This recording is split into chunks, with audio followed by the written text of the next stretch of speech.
प्रेम से बोलो गौरी पुत्र गणेश की जय। ओम नमः शिवाय। हर हर महादेव। आप सभी को प्रदोष व्रत की हार्दिक शुभकामनाएं। प्रदोष व्रत हर महीने के कृष्ण पक्ष और शुक्ल पक्ष की त्रयोदशी तिथि को किया जाता है। जब यह व्रत मंगलवार को पड़ता है तो इसे भौम प्रदोष कहा जाता है। यह व्रत भगवान शिव को समर्पित होता है और इसे करने से व्यक्ति को स्वास्थ्य, धन, सुख, समृद्धि, ऋण मुक्ति और शुभ फल प्राप्त होते हैं। विशेष रूप से यह व्रत उन लोगों के लिए लाभकारी माना जाता है जो कर्ज से परेशान हैं। ये व्रत करने से रक्त संबंधी रोग और मंगल ग्रह से जुड़ी समस्याओं का समाधान होता है। जिन लोगों का वैवाहिक जीवन तनावपूर्ण है, उनके लिए यह व्रत अत्यंत फलदायी होता है। भगवान शिव की कृपा से व्यक्ति को आत्मबल और सकारात्मक ऊर्जा प्राप्त होती है। ये व्रत करने से अशुभ योग और बुरी नजर से रक्षा होती है। इस व्रत को करने के लिए सुबह जल्दी उठकर स्नान करें, स्वच्छ वस्त्र धारण करें, व्रत का संकल्प लें और भगवान शिव का ध्यान करें। पूरे दिन निराहार रहें या फलाहार करें। सूर्यास्त के समय शिवलिंग पर जल, बेलपत्र, धतूरा और चंदन अर्पित करें। शिव पुराण या प्रदोष व्रत कथा का पाठ करें। रात्रि के समय भगवान शिव की आरती करें और प्रसाद वितरण करें।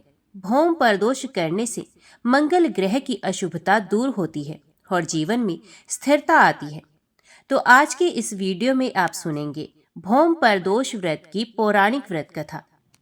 एक बार ऋषि समाज द्वारा सर्व प्राणियों के हित में परम पावन भागीरथी के तट पर विशाल गोष्ठी का आयोजन किया गया।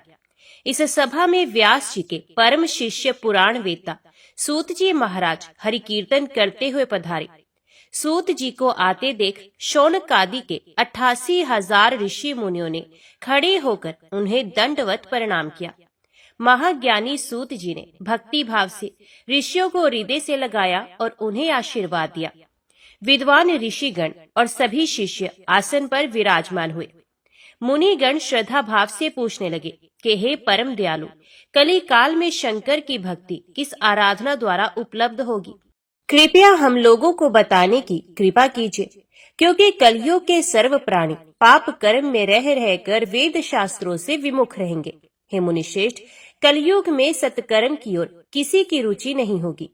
जब पुण्य क्षीण हो जाएंगे तो मनुष्य की बुद्धि बुरे कर्मों की ओर स्वयं प्रेरित होगी, जिससे दुर्विचारी पुरुष वंश सहित समाप्त हो जाएंगे। इस भूमंडल पर जो मनुष्य ज्ञानी होकर ज्ञान की शिक्षा नहीं देता, उस पर परम पिता परमेश्वर कभी प्रसन्न नहीं होते हैं। हे महामुने, ऐसा कौन सा व्रत है जिससे मनोवांछित फल की प्राप्ति होती है? कृपा करके बताइए। ऐसा सुनकर दयालु हृदय से सूत जी कहने लगे कि हे श्रेष्ठ मुनि और शौनक जी, आप धन्यवाद के पात्र हैं। आपके विचार प्रशंसनीय और सराहनीय हैं। आप वैष्णव अग्रगण्य हैं, क्योंकि आपके हृदय में सदा परहित की भावना समाहित है। इसलिए हे शौनकादि ऋषियों, सुनो, मैं उस व्रत के बारे में बताता हूँ जिसे करने से सभी पापों से मुक्ति मिलती है। धन वृद्धि, दुख विनाशक, सुख प्राप्त कराने वाला, संतान देने वाला और मनोवांछित फल की प्राप्ति कराने वाला व्रत होता है।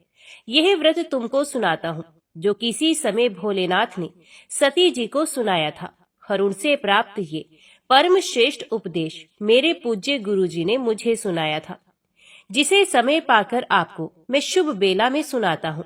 सूत जी कहने लगे कि आयु वृद्धि, स्वास्थ्य लाभ के लिए त्रयोदशी का व्रत करें। इस व्रत की विधि इस प्रकार है। सुबह स्नान कर निराहार व्रत करें, शिव जी का ध्यान करें, शिव मंदिर में जाकर भोलेनाथ की पूजा करें। पूजा के बाद त्रिपुंड तिलक धारण करें, शिवलिंग पर बेल पत्र चढ़ाएं, धूप दीप और अक्षत से पूजा करें। शिव जी को ऋतु फल अर्पित करें। ओम नमः शिवाय मंत्र का रुद्राक्ष की माला से जप करें। ब्राह्मणों को भोजन कराएं और सामर्थ्य के अनुसार दान दक्षिणा दें। इसके बाद मौन व्रत रखें। व्रती को सत्य बोलना है। इस व्रत में हवन आहुति भी देनी चाहिए। शौनक आदि ऋषि बोले, हे पूज्यवर, आपने यह बताया कि यह व्रत परम गोपनीय, मंगलप्रद और कष्ट निवारक है। कृपया ये बताने का कष्ट करें कि यह व्रत किसने किया और उसे क्या फल प्राप्त हुआ। श्री सूत जी बोले, आप शिव के परम भक्त हैं। आपकी भक्ति देखकर मैं व्रती पुरुषों की कथा कहता हूँ।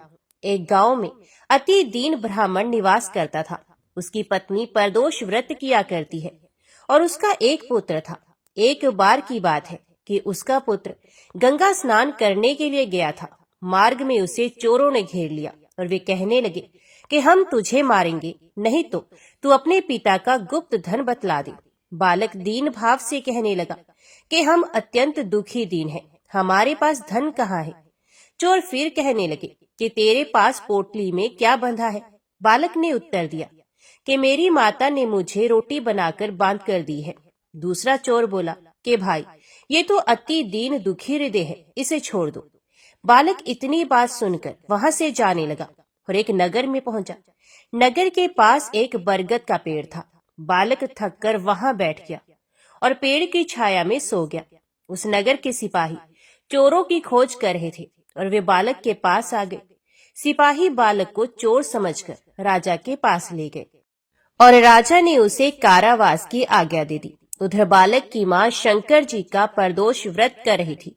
उसी रात राजा को स्वप्न आया कि यह बालक चोर नहीं है, सुबह होते ही छोड़ दो, नहीं तो आपका राज्य वैभव जल्दी ही नष्ट हो जाएगा।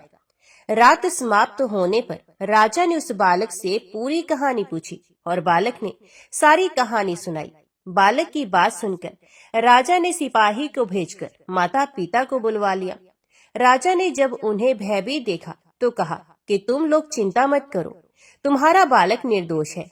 हम तुम्हारी दरिद्रता देखकर 5 गांव दान में देते हैं। शिव की दया से ब्राह्मण परिवार अब सुखी रहने लगा। इस प्रकार से जो कोई इस व्रत को करता है उसे आनंद की प्राप्ति होती है। ओम नमः शिवाय। हर हर महादेव। विदर्भ देश में सत्यरथ नाम से प्रसिद्ध एक राजा थे जो सब धर्मों में तत्पर, धीर, सुशील और सत्य प्रतीक थे। धर्म पूर्वक पृथ्वी का पालन करते हुए उनका बहुत सा समय सुख पूर्वक बीत गया। तदंतर शालव देश के राजाओं ने विदर्भ नगर पर आक्रमण करके उसे चारों ओर से घेर लिया।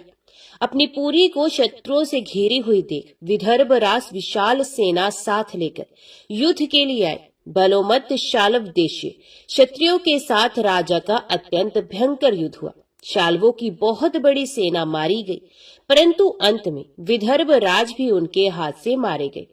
मंत्रियों सहित उस महारथी वीर राजा के मारे जाने पर मरने से बचे हुए सैनिक भाग खड़े हुए। उस समय विदर्भ राज सत्यरथ की एक पतिव्रता स्त्री अत्यंत शोकग्रस्त हो रात के समय राजभवन से निकलकर पश्चिम दिशा की ओर चली गई।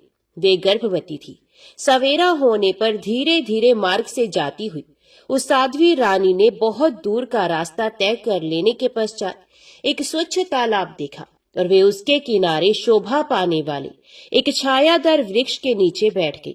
भाग्यवश उसी निर्जन स्थान में वृक्ष के ही नीचे पतिव्रता रानी ने उत्तम गुणों से युक्त शुभ मुहूर्त में एक पुत्र को जन्म दिया।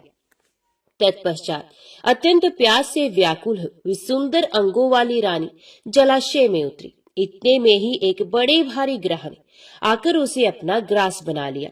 वे बालक पैदा होते ही माता पिता से हीन हो गया और भूख प्यास से पीड़ित हो उस सरोवर के किनारे जोर जोर से रोने लगा। वे नवजात शिशु जब इस प्रकार क्रंदन कर रहा था, उसी समय भाग्यवश वहां एक श्रेष्ठ ब्राह्मणी आ पहुंची। वे भी अपने 1 वर्ष के बालक को गोद में लिए हुए आई थी। ब्राह्मणी निर्धन और विधवा थी। घर घर भीख मांगकर जीवन निर्वाह करती थी। उसका नाम उमा था। उसी सती साध्वी ब्राह्मणी ने उस राजकुमार को देखा। उसे अनाथ की भांति क्रंदन करते देखकर उसके मन ही मन विचार किया, अहो, ये तो बड़े आश्चर्य की बात है। दिखाई दे रहा है कि ये नवजात शिशु जिसकी नाल भी अभी तक नहीं कटी यहाँ पड़ा हुआ है। इसकी माता कहाँ चली गई? ना इसका पिता है और ना कोई बंधु बांधव। ये दीन अनाथ बालक बिना बिस्तर के भूमि पर सो रहा है। ये चांडाल का पुत्र है या शूद्र का, वैश्य का बालक है या ब्राह्मण का, अथवा ये क्षत्रिय का शिशु है। इसका निश्चय कैसे किया जाए? मैं इस शिशु को उठाकर अपने सगे पुत्र की तरह अवश्य पालन कर सकती हूँ, परंतु ये किस कुल का है ये ना जानने के कारण इसे छूने का साहस नहीं होता। कि पतिव्रता ब्राह्मणी जब इस प्रकार कह रही थी, उसी समय कोई सन्यासी महात्मा वहां आ गए। वे ऐसे जान पड़ते थे मानो साक्षात शंकर हो। उन श्रेष्ठ भिक्षु ने उस स्त्री से कहा, ब्राह्मणी खेद ना करो, हृदय की संशय वृत्ति दूर कर इस बालक की रक्षा करो, इससे तुम्हें शीघ्र ही परम कल्याण की प्राप्ति होगी। इतना कहकर वे दयालु भिक्षु तुरंत वहां से चले गए। उनके जाने के बाद ब्राह्मणी ने विश्वास पूर्वक उस बालक को लेकर अपने घर की ओर प्रस्थान किया। उस राजकुमार का ब्राह्मणी ने अपने बेटे के समान ही पालन पोषण किया। एक चक्रा नामक नगर में उस ब्राह्मणी का घर था। ये भिक्षा के अन्न से ही अपने पुत्र और राजकुमार को भी पालने लगी। ब्राह्मणों ने ब्राह्मणी के तथा राजा के भी पुत्र का संस्कार कर दिया। वे दोनों सर्वत्र सम्मानित होकर दिन दिन बढ़ने लगे। समय आने पर उनका उपनयन संस्कार हुआ। अब वे दोनों बालक एक साथ रहकर नियमों का पालन करने लगे। दोनों माता के साथ प्रतिदिन भिक्षा के लिए जाते थे। एक दिन वे ब्राह्मणी उन दोनों बालकों के साथ भीख मांगती हुई देव योग से देव मंदिर में गई। वहां बड़े बूढ़े ऋषि मुनि रहा करते थे। उन दोनों बालकों को देखकर परम बुद्धिमान शांडिल्य नामक मुनि ने कहा, अहो, देव का बल बड़ा विचित्र है। कर्मों का उल्लंघन करना किसी भी जीव के लिए अत्यंत कठिन है। देखो ना, ये बालक दूसरी माता की शरण लेकर भिक्षा से जीवन निर्वाह करता है। इस ब्राह्मणी को ही श्रेष्ठ माता के रूप में पाकर ब्राह्मण बालक के साथ ब्राह्मण भाव को प्राप्त हो गया है। शांडिल्य मुनि का ये वचन सुनकर ब्राह्मणी को बड़ा विस्मय हुआ। उसने भरी सभा में मुनि को प्रणाम करके पूछा, ब्राह्मण, एक सन्यासी के कहने से मैं इस बालक को अपने घर ले आई हूँ। यद्यपि अभी तक इसके कुल का पता नहीं चला, तथापि मैं पुत्र की भांति इसका पालन पोषण करती हूँ। आप ज्ञान के नेत्रों से देखते हैं, अतः आपसे मैं ये जानना चाहती हूँ कि ये बालक किस कुल में उत्पन्न हुआ है, फिर इसके माता पिता कौन है। तो मुनि कहने लगे, ये विदर्भ देश के राजा का पुत्र है। इतना कहकर मुनि ने उस बालक के पिता के युद्ध में मारे जाने तथा उसकी माता के ग्रह द्वारा ग्रस्त होने का सब समाचार पूर्ण रूप से बता दिया। ये सुनकर ब्राह्मणी को और भी आश्चर्य हुआ। तो उसने फिर प्रश्न किया, महामुनि, वे राजा संपूर्ण भोगों को छोड़कर युद्ध में क्यों मरे और इस बालक को दरिद्रता कैसे प्राप्त हुई? अब दरिद्रता को पूर्णतः नष्ट करके ये पुनः राज्य कैसे प्राप्त करेगा? मेरा ये पुत्र भी भिक्षा से ही जीवन निर्वाह करता है, तो इसकी दरिद्रता के निवारण का भी क्या कोई उपाय है? ये बताने की कृपा करें। शांडिल्य मुनि ने कहा, इस राजकुमार के पिता विदर्भ राज पूर्व जन्म में पांड्य देश के श्रेष्ठ राजा थे। ये सब धर्मों के ज्ञाता थे और संपूर्ण पृथ्वी का धर्म पूर्वक पालन करते थे। एक दिन प्रदोष काल में राजा भगवान शंकर का पूजन कर रहे थे और बड़ी भक्ति से त्रिलोकीनाथ महादेव जी की आराधना में संलग्न थे। उसी समय नगर में सब और बड़ा भारी कोलाहल मचा। उस उत्कट शब्द को सुनकर राजा ने बीच में ही भगवान शंकर की पूजा छोड़ दी और नगर में शोभ फैलने की आशंका से राजभवन से बाहर निकल गए। इसी समय राजा का महाबली मंत्री शत्रु को पकड़कर उनके समीप ले आया। वे शत्रु पांड्य राज का ही सामंत था। उसे देखकर राजा ने क्रोध पूर्वक उसका मस्तक कटवा दिया। शिव पूजा छोड़कर नियम को समाप्त किए बिना ही राजा ने रात में भोजन भी कर लिया। इसी प्रकार राजकुमार भी प्रदोष काल में शिवजी की पूजा किए बिना ही भोजन करके सो गया। वही राजा दूसरे जन्म में विदर्भ राजा हुआ। शिवजी की पूजा में विघ्न होने के कारण शत्रु ने उसके सुख भोग के बीच में ही मार डाला। पूर्व जन्म में जो उसका पुत्र था वही इस जन्म में भी हुआ है। शिवजी की पूजा का उल्लंघन करने के कारण ये दरिद्रता को प्राप्त हुआ है। इसकी माता ने पूर्व जन्म में शल से अपनी सोत को मार डाला था। उस महान पाप के कारण ही वह इस जन्म में ग्रह के द्वारा मारी गई। मैं सत्य कहता हूँ, परलोक में हित की बात कहता हूँ, शास्त्रों का सार एवं उपनिषदों का हृदय कहता हूँ। इस भयंकर आसार संसार को प्राप्त हुए जीव के लिए ईश्वर के चरणार विंदों की सेवा ही सार वस्तु है। जो प्रदोष काल में अन्यचित होकर परमेश्वर के चरणारविंदों की पूजा करते हैं, वे इसी संसार में सदा बढ़ने वाले धन धान्य, स्त्री पुत्र, सौभाग्य और संपत्ति के द्वारा सबसे बढ़कर होते हैं। ब्राह्मणी, ये तुम्हारा पुत्र पूर्व जन्म में उत्तम ब्राह्मण था। इसने सारी आयु केवल दान लेने में बिताई है, यज्ञ आदि सत्कर्म नहीं किए हैं, इसलिए ये दरिद्रता को प्राप्त हुआ है। उस दोष का निवारण करने के लिए अब ये भगवान शंकर की शरण में जाए। मुनि के इस प्रकार कहने पर साध्वी ब्राह्मणी ने उन्हें प्रणाम करके शिव पूजन की विधि का क्रम पूछा। शांडिल्य मुनि ने कहा, दोनों पक्षों की त्रयोदशी को मनुष्य जब निराहार रहे तब सूर्यास्त से 3 घड़ी पहले स्नान करे, फिर श्वेत वस्त्र धारण करके धीर पुरुष संध्या और जप आदि नित्य कर्म की विधि पूरी करके मौन हो शास्त्र विधि का पालन करते हुए भगवान शिव की पूजा आरंभ करे। भगवत विग्रह के आगे की भूमि को नए निकाले हुए शुद्ध जल से भली भांति लीप पोत कर सुंदर मंडल बनाए। धोत वस्त्र आदि के द्वारा उस मंडल को सब ओर से घेर दे। ऊपर से चंदोवा आदि लगाकर फल फूल और नवीन अंकुरों से उसको सजा दे। मंडल के मध्य की भूमि में 5 रंगों से युक्त विचित्र कमल अंकित करके उसी पर सुस्थिर एवं उत्तम आसन बिछाकर बैठ जाए और हृदय में भक्ति भाव से युक्त हो पूजा की सब सामग्री एकत्रित करे। फिर पवित्र भाव से शास्त्रोक्त मंत्रों द्वारा देवपीठ को आमंत्रित करे। तत्पश्चात आत्म शुद्धि और भूत शुद्धि आदि करके 3 प्राणायाम करे। उसके बाद दिंतुजुत बीज अक्षरों के द्वारा विधि पूर्वक मात्र का न्यास करे। तदंतर परा देवता का ध्यान करके मात्र का न्यास की विधि पूरी करे। फिर परम शिव का ध्यान करके पीठ के वाम भाग में गुरु को प्रणाम करे। दक्षिण भाग में गणेश जी को मस्तक झुकाए। दोनों अंशों और जांघों में धर्म आदि का न्यास करे। नाभि तथा पार्श्व भागों में अधर्म आदि का न्यास करे। तत्पश्चात हृदय में अनंत आदि का न्यास करके देवपीठ पर मंत्र का न्यास करे। आधार शक्ति से लेकर ज्ञानमक तक क्रमश न्यास करके हृदय में एक कमल की भली भांति भावना करे। वे कमल 9 शक्तियों से युक्त एवं परम सुंदर हो। उसी कमल की कर्णिका में कोटि कोटि चंद्रमाओं के समान प्रकाशमान उमापति भगवान शिव का ध्यान करे। भगवान के 3 नेत्र हैं। मस्तक पर चंद्रमा का मुकुट शोभा पाता है। जटा जूट कुछ कुछ पीला हो गया है। उस पर रतन जटित किरीट सुशोभित है। उनके कंठ में नील चिन्ह है और अंग अंग से उदारता सूचित होती है। सर्पों के हार से उनकी बड़ी शोभा हो रही है। उनके एक हाथ में वरद और दूसरे में अभय की मुद्रा है। ये फरसा धारण करते हैं। उन्होंने नागों का कंकण, केयूर, अंगद तथा मुद्रिका धारण कर रखी है। वे व्याघ्र चरम पहने हुए रतन में सिंहासन पर विराजमान है। उनके वाम भाग में गिरिराज नंदिनी उमा देवी का चिंतन करें। इस प्रकार महादेव जी तथा गिरिजा देवी का ध्यान करके गंध आदि से उनकी मानसिक पूजा करें। 5 वैदिक मंत्रों से गंध आदि द्वारा पूर्वोक्त 5 स्थानों में अथवा हृदय में पूजा करें। फिर मूल मंत्र से 3 बार हृदय में ही पुष्पांजलि दें। उसके बाद सिंहासन पर महादेव जी का पुनः पूजन प्रारंभ करें।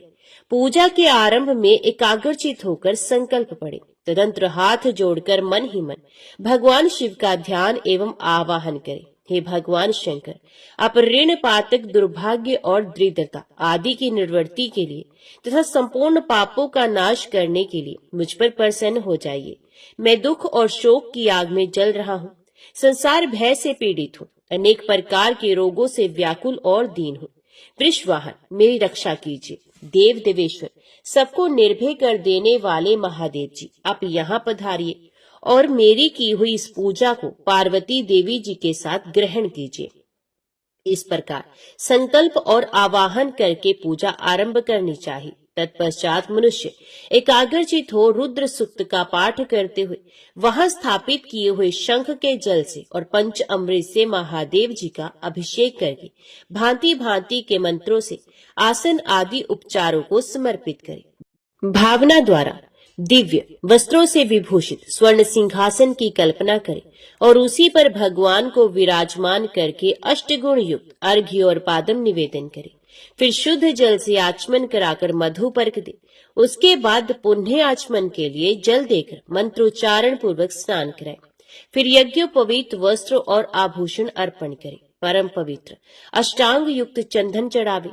बिल्व, मदार, लाल कमल, धतूर, कनेर, सनई का फूल, चमेली, कुशा, अपामार्ग, तुलसी, जूही, चंपा, भटकटैया और करवीर के फूलों से जितने मिल जाए उन सबको शिव उपासक भगवान शिव पर चढ़ाए।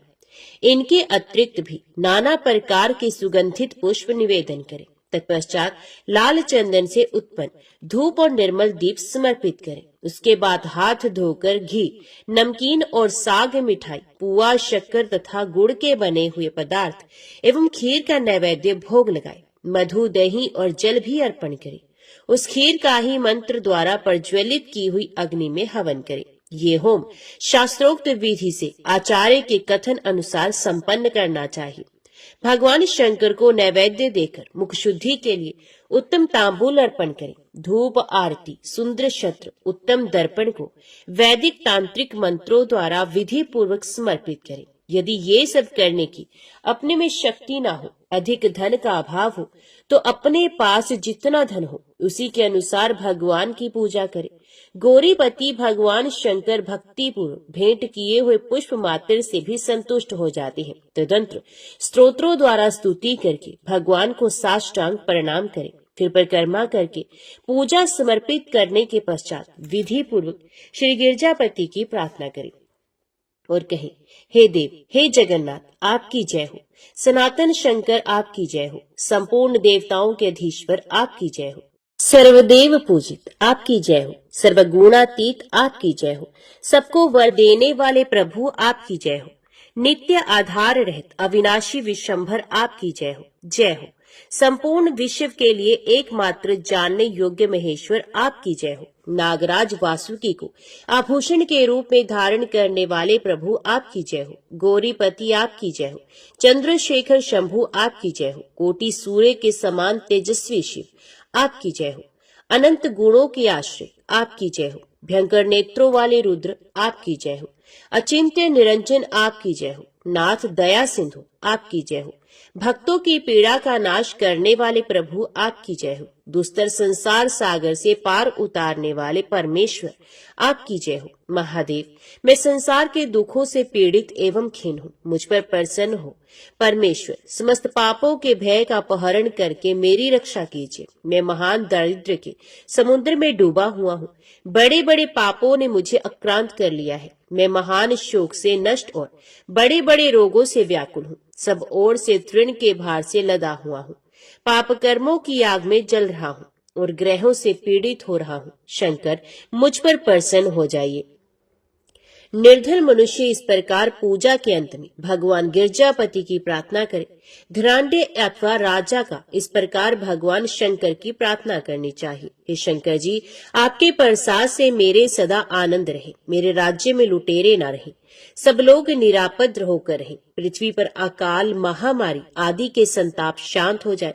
सबकी खेती धन धान्य से समृद्ध हो। संपूर्ण दिशाओं में सुख का साम्राज्य छा जाए। इस प्रकार प्रदोष व्रत के दिन गिरजापति भगवान शंकर की आराधना करे। ब्राह्मणों को भोजन कराए और उन्हें दक्षिणा देकर संतुष्ट करे। इस प्रकार मैंने सब पापों का नाश, सब प्रकार की दरिद्रता का निवारण तथा समस्त मनोवांछित वस्तुओं का दान करने वाली शिव पूजा का वर्णन किया। ये शिव की पूजा शिवजी के द्रव्य का हरण करने के पाप को छोड़कर शेष सभी महापातकों और उपपातकों के महान समुदाय का नाश करती है। यदि ये दोनों बालक इसी प्रकार भगवान शंकर का पूजन प्रत्येक प्रदोष के दिन करते रहे तो वर्ष भर के भीतर ही इन्हें उत्तम सिद्धि की प्राप्ति होगी। शांडिल्य मुनि का वचन सुनकर उस ब्राह्मणी ने दोनों बालकों के साथ मुनि के चरणों में प्रणाम किया और इस प्रकार कहा, भगवान, आज मैं आपके दर्शन मात्र से कृतार्थ हो गई। ये दोनों बालक आज से आपकी शरण में है। ब्राह्मण, ये मेरा पुत्र है और इसका नाम शुचिव्रत है, और ये राजकुमार है जिसका नाम मैंने धर्मगुप्त रख दिया है। ये दोनों बालक और मैं सभी आपके चरणों के दास हैं। इस घोर दारिद्र्य सागर में घिरे हुए हम सबका आप ही उद्धार कीजिए।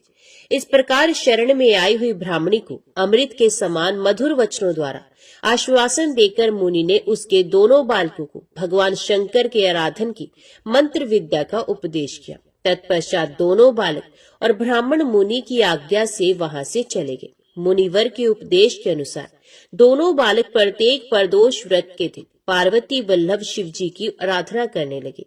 इस प्रकार शिव पूजा करते हुए द्विज कुमार और राजकुमार के 4 महीने सुखपूर्वक बीत गए। एक दिन द्विज कुमार राजकुमार को साथ लिए बिना ही नदी के तट पर स्नान करने के लिए चले गया और वहां मौज से देर तक इधर उधर घूमता रहा। वह झरने के जल से आघात से खाई की भूमि कट जाने से उसमें गड़ा हुआ एक बड़ा भारी खजाने का कलश चमक रहा था, जिस पर ब्राह्मण कुमार की दृष्टि पड़ी। उसे देखकर वे सहसा हर्ष और कौतूहल में भरकर उसके समीप गया और उसे देवता के प्रसाद से प्राप्त हुआ मानकर सर पर लेकर घर को चल दिया तथा घर के भीतर उस घड़े को रखकर माता से कहा, माँ, ये भगवान शंकर का प्रसाद तो देखो। उन्होंने दया करके घड़े के रूप में ये खजाना दिखला दिया।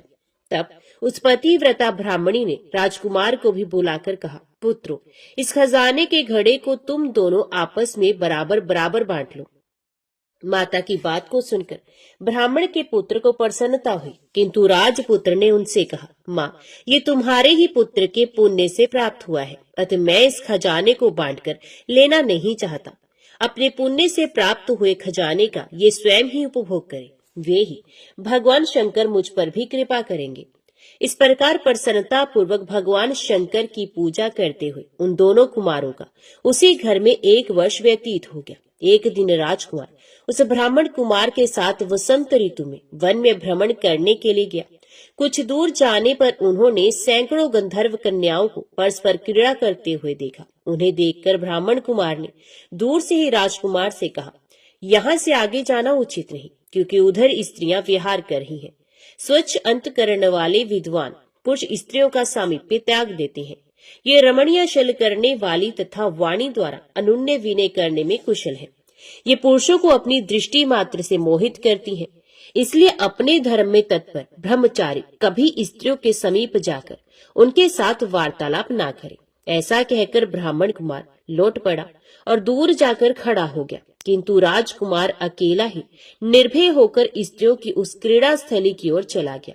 उन गंधर्व कन्याओं में से एक ने राजकुमार को आते देख मन ही मन कुछ विचार किया और सखियों से कहा, सहेलियों, यहाँ से थोड़ी ही दूर पर एक उत्तम वन है, जहाँ विचित्र चंपा, अशोक, पुन्नाग और बकुल आदि वृक्ष खिले हुए हैं। वहां जाकर तुम सब लोग फूल तोड़ो, तब तक मैं यहाँ बैठी हूँ। तुम फूलों का संग्रह करके पुनः यहाँ आ जाना। उसके इस प्रकार आदेश देने पर सखियां वन के भीतर चली गई और वे गंधर्व कन्या राजकुमार पर दृष्टि लगाए वहीं खड़ी रही। उसे देखकर राजकुमार कामदेव के बाणों से पीड़ित हो गया। गंधर्व कन्या ने अपने पास आए हुए राजकुमार को बैठने के लिए कोमल पल्लवों का आसन दिया और पूछा, कमल नयन, तुम कौन हो? किस देश से यहाँ आए हो और किसके पुत्र हो? इस प्रकार पूछने पर राजकुमार ने अपना पूरा परिचय बताया। मैं विदर्भ राज का पुत्र हूँ। मेरे माता पिता बचपन में ही मर गए हैं। शत्रुओं ने मेरे राज्य पर अधिकार जमा लिया है और मैं दूसरे के राज्य में गुजारा करता हूँ। ये सारी बातें बताकर राजकुमार ने उस गंधर्व कन्या से पूछा, सुंदरी, तुम कौन हो? यहाँ तुम्हारा क्या कार्य है और तुम किसकी पुत्री हो? उनके इस प्रकार पूछने पर कन्या ने कहा, महाराज कुमार, एक द्रविक नामक गंधर्व है जो समस्त गंधर्व कुल के अगुआ माने जाते हैं। मैं उन्हीं की पुत्री हूँ और मेरा नाम अंशुमति है। सब सखियों को छोड़कर मैं यहाँ अकेली हूँ। मैं तुम्हारी अभिलाषा जानती हूँ। तुम्हारा मन मुझ में आसक्त हो गया है। इसी प्रकार देव ने मेरे मन में भी तुम्हारे लिए उत्कंठा भर दी है। अब हम दोनों का स्नेह कभी भंग नहीं होना चाहिए। ऐसा कहकर गंधर्व कुमारी ने शीघ्र ही अपने गले से मोती का हार निकालकर प्रेम पूर्वक राजकुमार को भेंट किया। उस अद्भुत हार को देखकर राजकुमार ने पूछा, भीरू, मैं एक बात कहता हूँ, मैं राज्यहीन और निर्धन हूँ, तुम मेरी प्रिया कैसे होना चाहती हो? मूर्ख स्त्री की भांति पिता की आज्ञा का उल्लंघन करके अपनी इच्छा के अनुसार आचरण क्यों करती हो? ये सुनकर गंधर्व कन्या ने कहा, प्रियतम, आपका कहना ठीक है। मैं पिता की आज्ञा के विरुद्ध नहीं जाऊंगी। आप इस समय घर को पधारे और परसों प्रातः काल पुनः यहीं दर्शन दीजिए। आपसे कुछ हमारा कार्य है। इतना कहकर वे गंधर्व कन्या अपनी सखियों के आ जाने से उनके साथ चली गई और राजकुमार भी हर्षपूर्वक ब्राह्मण कुमार के समीप लौट आया। उसने द्विज पुत्र से सब बातें बताई और उसके साथ घर को प्रस्थान किया। वहां पतिव्रता ब्राह्मणी को भी ये शुभ समाचार सुनाकर राजकुमार ने प्रसन्न किया तथा पूर्व निश्चित समय आने पर वे पुण्य द्विज पुत्र के साथ वन में गया। नियत स्थान पर पहुंचकर राजकुमार ने देखा गंधर्वराज और उनकी कन्या दोनों उपस्थित हैं। गंधर्वराज ने वहां आए हुए दोनों कुमारों का अभिनंदन किया और सुंदर आसन पर बैठाकर राजपुत्र से कहा, विदर्भ राजकुमार, मैं कल कैलाश पर्वत पर गया था। वहां मैंने पार्वती जी के साथ महादेव जी के दर्शन किए। देवेश्वर भगवान शिव करुणा रूपी अमृत के सागर है।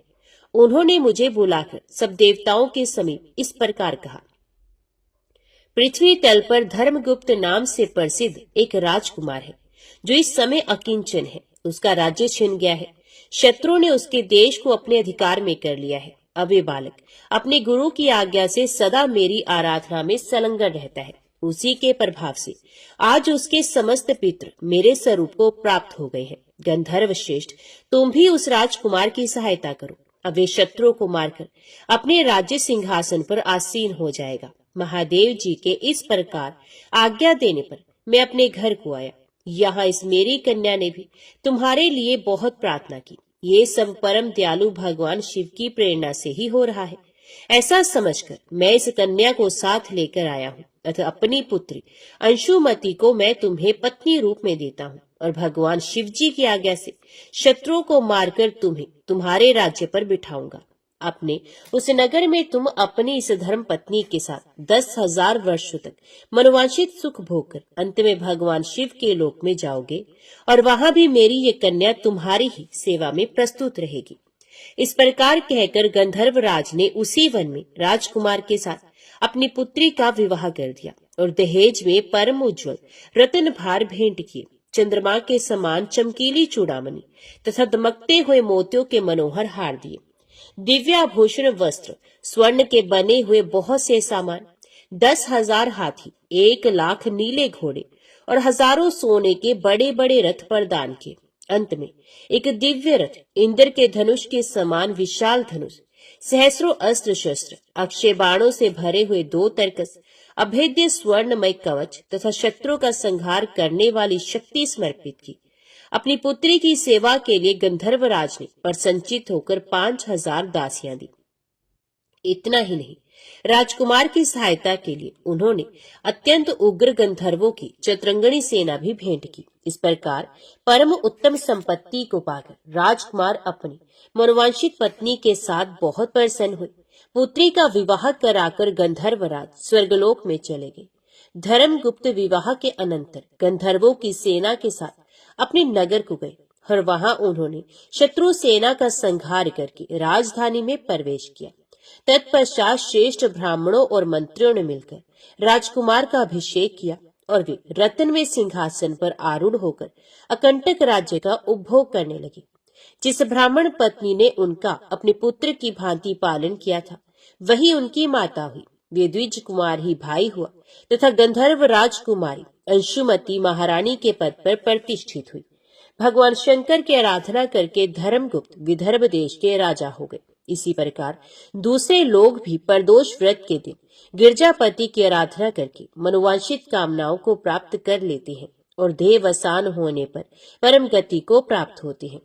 सूत जी कहते हैं, जो प्रदोष व्रत के परम अद्भुत पुण्य में महात्म्य को उस व्रत के दिन शिव पूजन के पश्चात एकाग्रचित होकर सुनता अथवा पढ़ता है, उसे 100 जन्मों तक कभी दरिद्रता नहीं होती और अंत में वे ज्ञान के ऐश्वर्य से युक्त हो भगवान शंकर के परम धाम को प्राप्त होता है। ओम नमः शिवाय। हर हर महादेव। अभी सुनिए सोमवार व्रत कथा। किसी नगर में एक धनी व्यापारी रहता था। दूर दूर तक उसका व्यापार फैला हुआ था। नगर के सभी लोग उस व्यापारी का सम्मान करते थे। इतना सब कुछ संपन्न होने के बाद भी वे व्यापारी बहुत दुखी था, क्योंकि उसका कोई पुत्र नहीं था, जिस कारण अपने मृत्यु के पश्चात व्यापार के उत्तर अधिकारी की चिंता उसे हमेशा सताती रहती थी। पुत्र प्राप्ति की इच्छा से व्यापारी प्रत्येक सोमवार भगवान शिव की व्रत पूजा किया करता था और शाम के समय शिव मंदिर में जाकर शिव जी के सामने घी का दीपक जलाया करता था। उसकी भक्ति देखकर माता पार्वती प्रसन्न हो गई और भगवान शिव से उस व्यापारी की मनोकामना पूर्ण करने का निवेदन किया। भगवान शिव बोले, इस संसार में सबको उसके कर्म के अनुसार फल की प्राप्ति होती है। जो प्राणी जैसा कर्म करते हैं उन्हें वैसा ही फल प्राप्त होता है।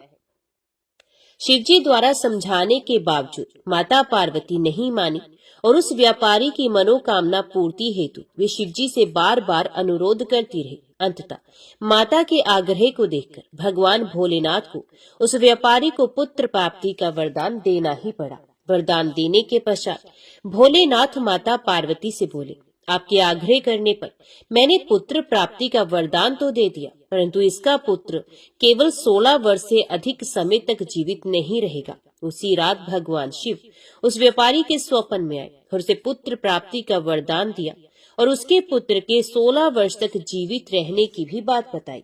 भगवान के वरदान से व्यापारी को खुशी तो हुई, लेकिन पुत्र की अल्प आयु की चिंता ने उस खुशी को नष्ट कर दिया। व्यापारी पहले की तरह सोमवार के दिन भगवान शिव का विधिवत व्रत करता रहा। कुछ महीनों के बाद उसके घर एक अति सुंदर बालक ने जन्म लिया और घर में खुशियां ही खुशियां भर गई।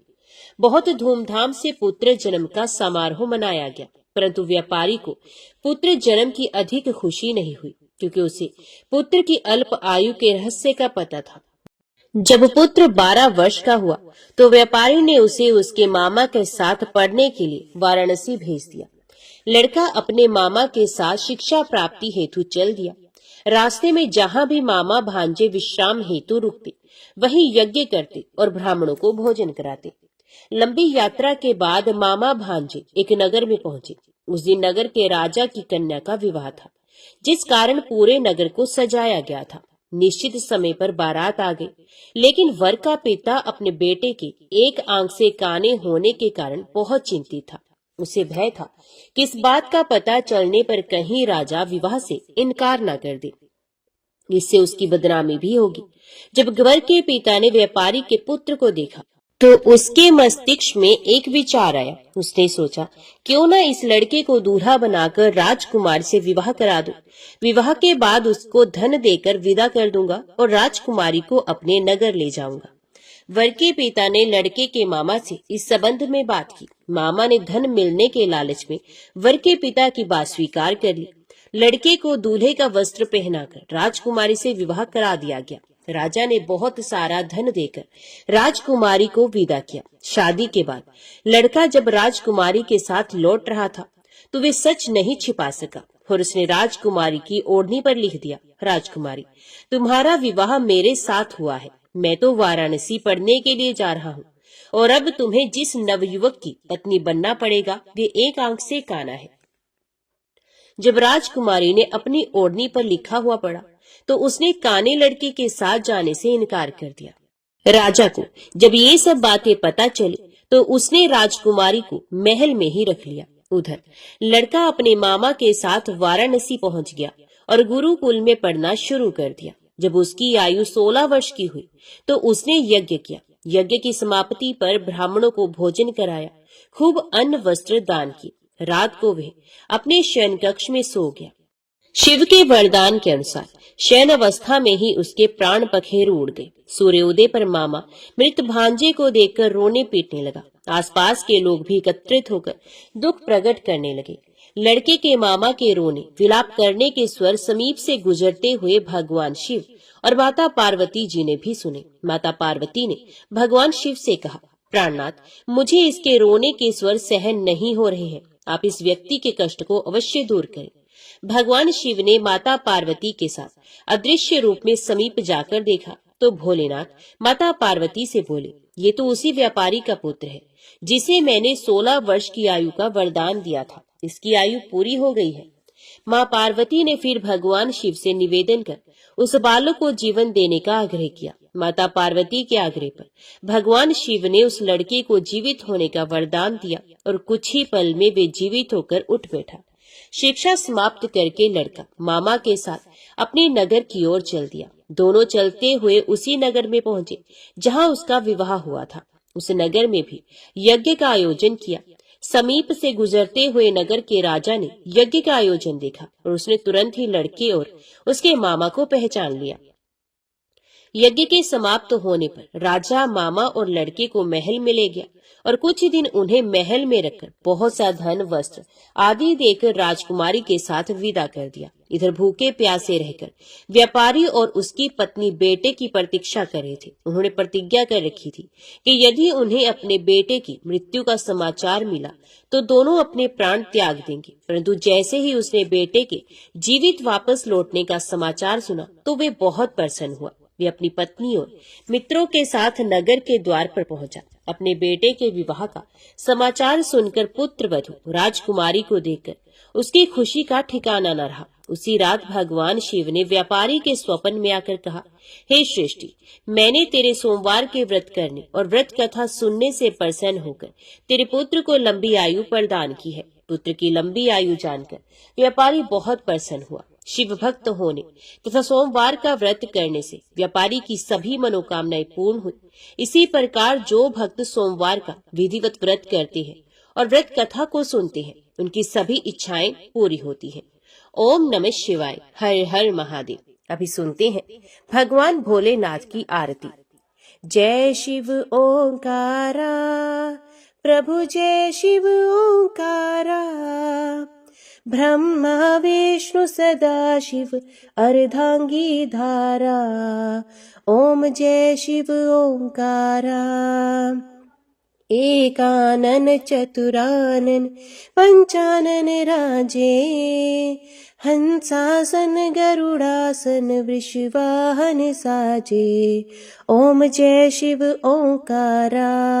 दो भुज चार चतुर्भुज, 10 भुज अति सोहे, त्रिगुण रूप निरखता त्रिभुवन जन मोहे।